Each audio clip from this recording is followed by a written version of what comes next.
In today's video, I'm going to teach you how to create WhatsApp using your email. We'll guide you through the process of setting up WhatsApp with the possibility of receiving your OTP on your Gmail account, particularly useful if your phone number is inaccessible or you're exploring alternatives. Let's jump right into it. First off, you'll want to ensure you have a working Gmail account.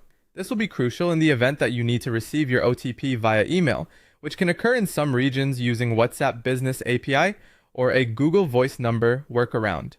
Do remember, though, that WhatsApp typically relies on a phone number for verification purposes, and using email isn't the standard procedure. Now let's move on to downloading WhatsApp.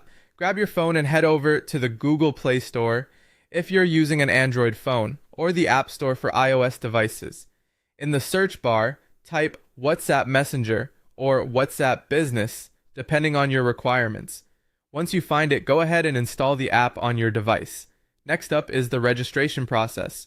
Open up the freshly installed WhatsApp app on your phone. You'll see a prompt to click Agree and Continue.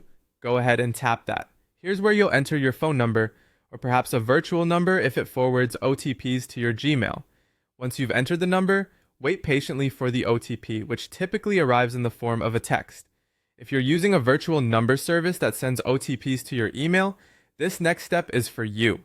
Open up your Gmail inbox and search for the email containing your OTP.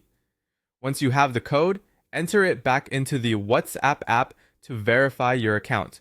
Just a reminder, this technique tends to be more fitting for WhatsApp Business API or certain virtual number services. Regular WhatsApp accounts generally require SMS verification, so keep that in mind. Once verification is complete, you'll need to finish the setup. Here, you'll enter your name and upload a profile picture. Express yourself. You'll also be prompted to grant the necessary permissions, such as access to your contacts and storage, to enhance your WhatsApp experience. After that, you're all set to start chatting up a storm. That wraps up our guide on setting up WhatsApp using your email. Remember, this isn't the typical route for a standard account, but it's worth trying if your situation calls for it. Thanks for tuning in.